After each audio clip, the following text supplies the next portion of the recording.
For this video, I'm gonna divide each layer, so I think it's what makes more sense. So let's start with the base, layer. So I'm just gonna mute everything right here on the synthesis window and just play with this channel right here, which contains most of the stuff that is happening on the base.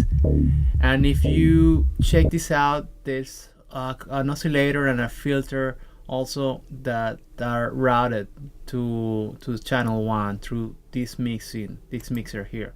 This was muted already. I'm not really using this channel for output. It's just routing everything here. So let's talk a little bit about this channel. First of all, the way that Zebra works is you have these 4 channels where you do all your synthesis, all your sound design, and then you can route it in any way you want. You can pan it, you can choose the output, so you can choose an envelope for each channel. It's almost like a mixer when you have your own DAW. It's like a different track, but it's a little bit more complex and more versatile. So in this case, channel 1 contains my bass, and the way that this is designed is by having an oscillator and then a couple of filters. And this goes for both oscillators that are mixed here together. So I'm just gonna mute everything so you can just hear our main oscillator, which is oscillator 2 right here. So be careful because this might be loud. Okay, so you see it's a very aggressive oscillator, very rich as far as frequency goes, and the reason behind that is that I like to have very rich sound that you can filter after. It's a very common subtractive synthesis technique. Well, you have a very rich source that you're gonna mess with later on by filtering, by adding an effect. But the richer it is the more possibilities you have as far as messing with the sound. So I made this one very, very aggressive. I'm using oscillator 2, and if you click here on oscillator 2 on our tabs, you'll hear our wavetable, and this is a particular wave that I'm using for this oscillator, which is almost like it's called thin saw pulse. So it's a very aggressive saw pulse. And besides the oscillator, I'm also using a couple of effects. If you check right here on the oscillator effects, you'll see that we have this section where you can add different effects, and you have a lot of stuff. And by the way, this is one of the best things that Zebra has, in my opinion. The effects are really, really cool. You can really mess with the sounds, and you'll see what I did here. Like the expander, it's a great modulation. It makes it very, very strong. Same with the scramble. So you can imagine all the stuff that you could be doing if you just route modulation here later on, right? So this particular oscillator is tuned down a couple of octaves. You can see that here. This is the original sound. So I'm just tuning it down, and this is what lets you choose what wavetable. I'm just using wave 6, which is this one I already showed you, and this is using 2 oscillators, so it's a dual oscillator. You can choose in Zebra what kind of oscillators you want. If you have a single, dual, quad, 11, and dual is cool because you can make it stereo. And the way you do that is by using the mixer with the width. You can separate the output. So right now they're kind of almost panned like 60% each one. If I go to the minimum, you'll see that this is a mono sound now. And right here you have everything panned 100%. So I'm kind of a middle way there. Just because it's a bass, I don't want it to be too wide. And then you have these options here. You can detune the sound, which I'm not doing, and it's just gonna detune one of the sounds to make it sound almost like a chorusing effect. It's very typical subtractive technique, and then you can add vibrato to one of these ones, which I don't think is affecting the sound right now because I'm not using the detune. And that's it. The phase sync, yeah, I have sync selected here, which syncs both oscillators, but I'm not really modulating this. You could though. It gives you a lot of cool options. Well, you know, if you listen to the whole sound, it just sounds so different because it's very filtered. So I don't know how much that's gonna affect our sound right now because I'm filtering it so much. But again, it gives you the option later on to mess with it if you want to add, if you want to route different modulation controllers to that. So yeah, that's oscillator 2. Oscillator 1 is this one here. I have to turn on the mixer so you can hear what's coming through oscillator 1. So oscillator 1 is very similar, very aggressive too. If I click the oscillator 1 tab, you'll see that it's using the filter insects wavetable. It's one of the presets that come with Zebra, I think. So right now it's set up on wave 9,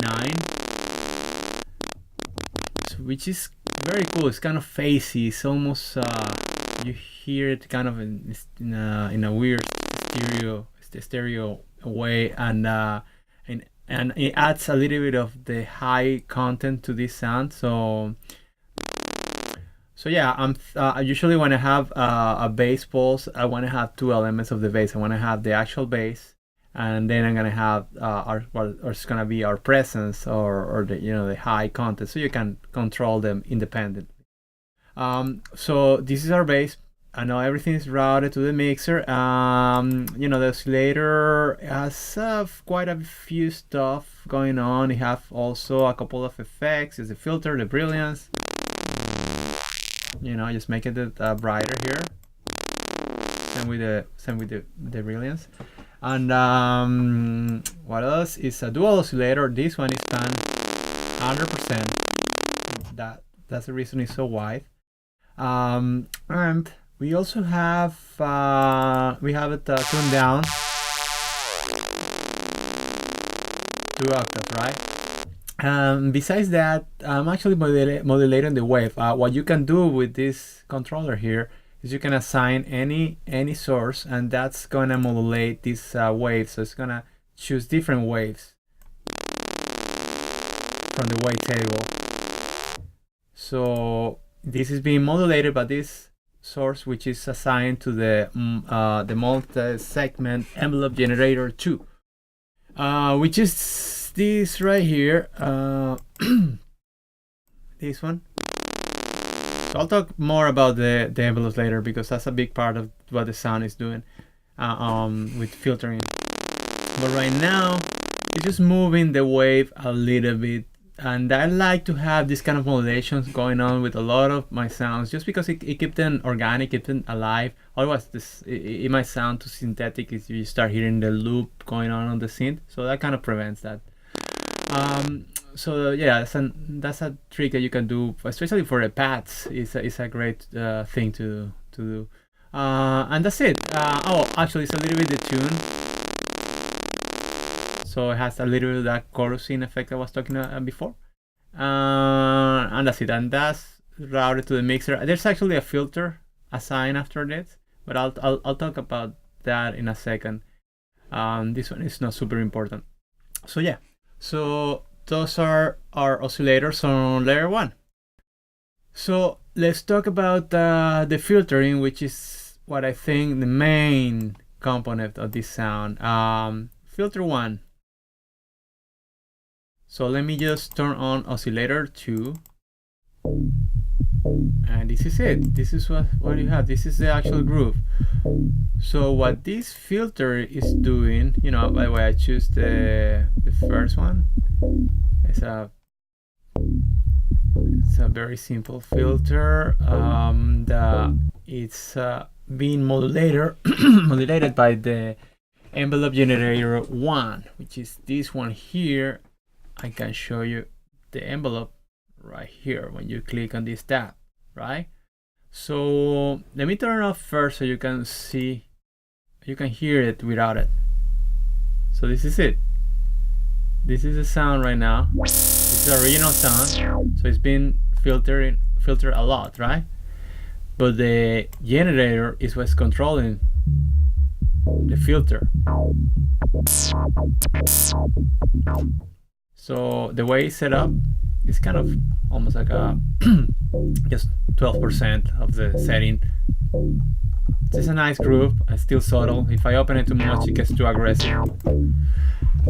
Some resonance going on here, just to give it a little bit of an edge.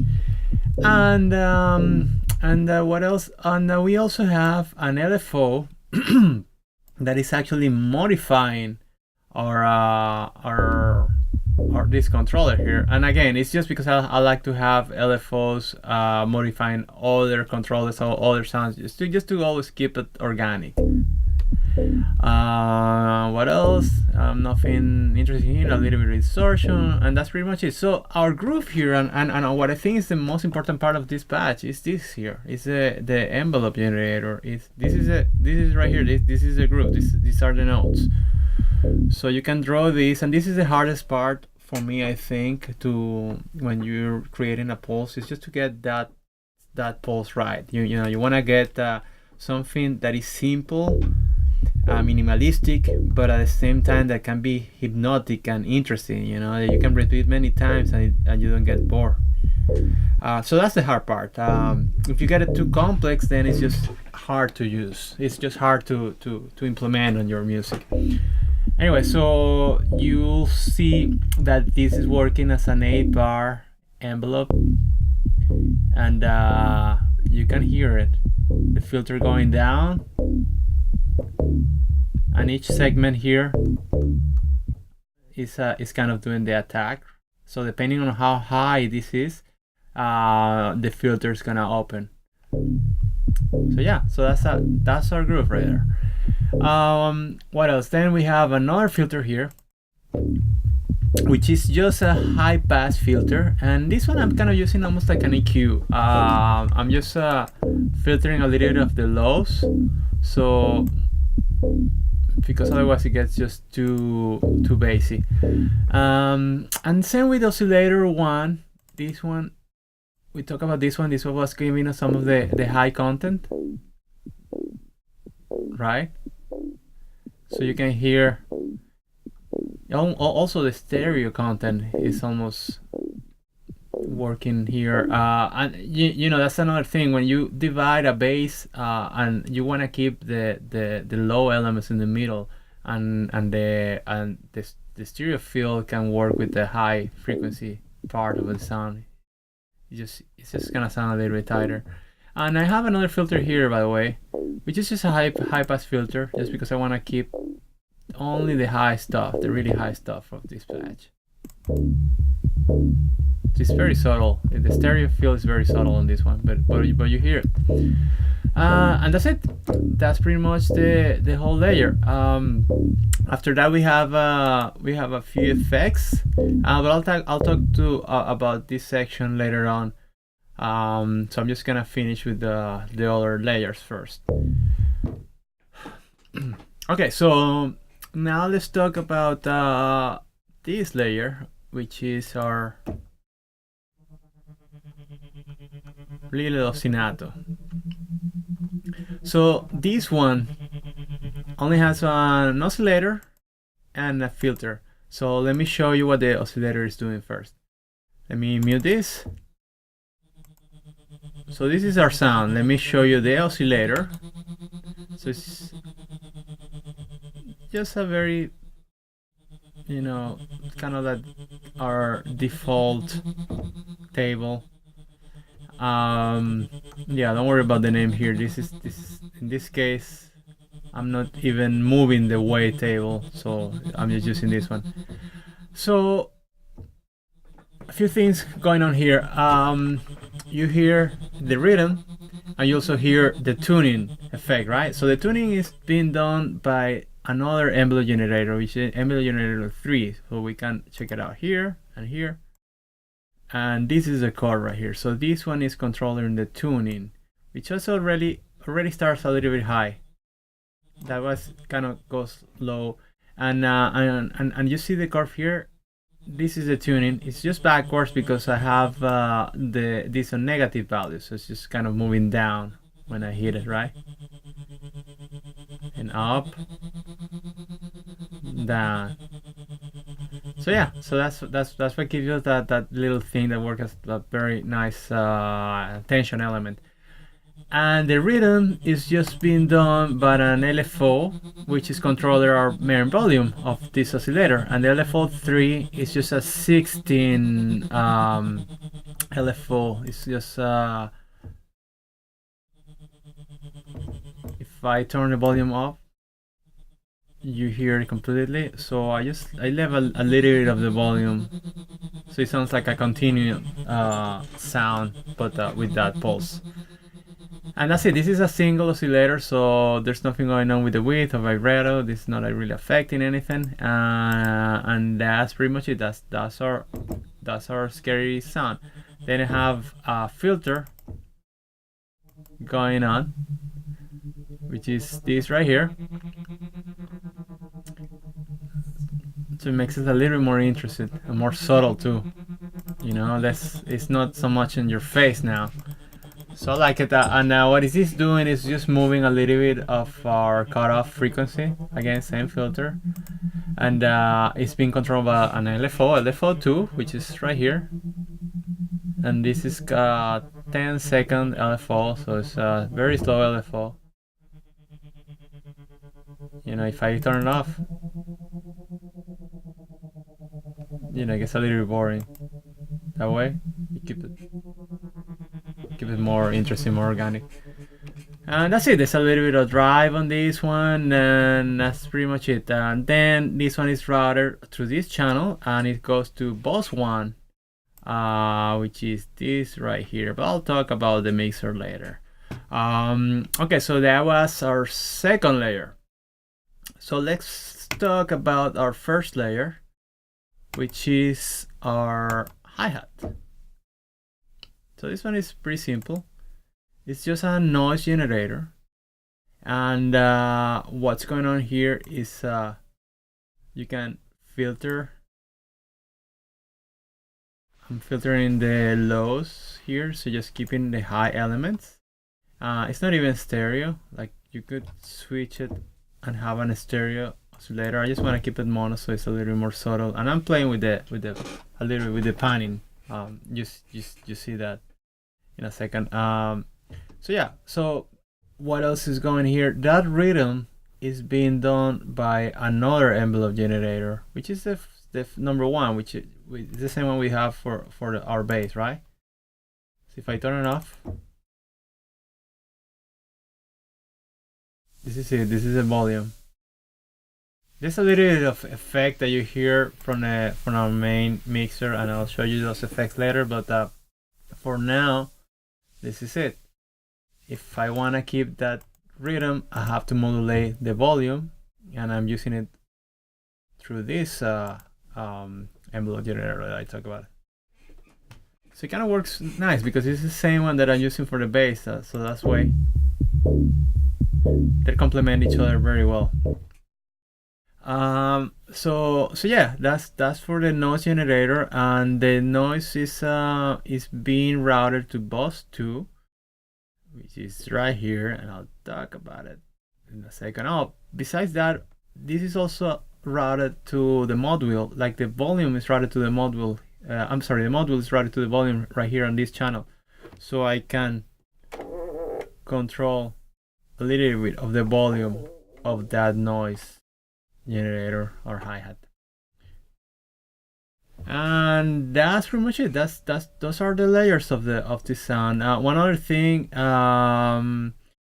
we are running all this to the mixer, so I'm just gonna talk about the effects and how I'm mixing all this stuff together. So let's turn everything on for a second. Let's go to our main mixer here. Okay, so our first layer of sound, which is the bass, is going to our main mixer. So I'm gonna just show you what's going on our master channel. So when you route this, you can choose main, bus 1 or bus 2, and our main is this one right here. It just works as a regular mixer. You have our master volume here, and you can send to 2 different returns that I have here where you can assign effects, but you can also like I did, you can have these channels output to the return. So that way you can you have a little more control and flexibility when mixing the sounds. So in this case, I'm sending our main bass to this master channel. The sends are off right now, so all the stuff you hear is coming through here. And we have three different effects. We have an EQ, which is just accenting a little bit of the highs and getting rid of a little bit of the very low. Then we have a compression. You see the difference? Just to tighten it up a little bit, the group, because it's the most important part, the most important element on this pulse. So it needs to be perfect. That's why I'm so picky here. Like I have another EQ after that. Just what I want to get right. After I use the compression, I noticed that I lost a little bit of my low end. So just to and I think I add a little bit of our highs. Yeah, so you want to make sure the bass is right. If otherwise, if it just gets too intense, you're just gonna get in the mix. So this is it. The one other thing that I'm doing with our main layer is that I'm actually assigning the mod wheel to send to. And if you see our return to, we have a couple of things going on. We have a delay, and we have a sub-band generator. So if I turn the send, you'll hear the sound being processed by the delay on the sub-band. So let me just mute our main sound, so you only hear what's being sent here. So the main thing is just the delay. If I turn this, you won't hear much different. This is kind of affecting something else that I'm gonna show you in a second. So yeah, so it's just adding a little bit of delay to the sound. And the send is being controlled by the mod wheel. So I assign this to the mod wheel, so you can add that particular effect with the mod wheel. So let me just undo all this stuff.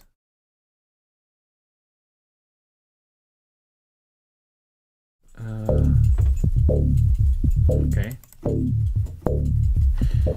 So if I move the mod wheel, you'll hear this send being up and close.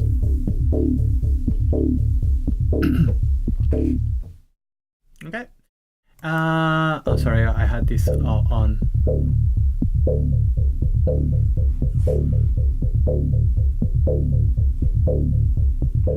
Okay, so that's it for layer 1. So layer 2, this one here, is being sent to return 1, and here we have a delay effect. If I turn everything off, just to give it a little more depth. Very standard delays, not doing anything crazy. And then some reverb as well. Very subtle. So that's it for layer 2. And layer 3, our hi-hat, is being sent to this return, right? Bus 2. And now we have the delay that you already heard before. Like if I turn it off, it's kind of subtle, it's kind of nice. And the sub-band is just adding, if I turn it off, it's just kind of boring delay, the noise. The sub-band adds a little bit of a movement, almost like a phasing effect. Then the delay makes it more stereo and keeps it very subtle. And that's it. That's the whole patch. If I played everything together,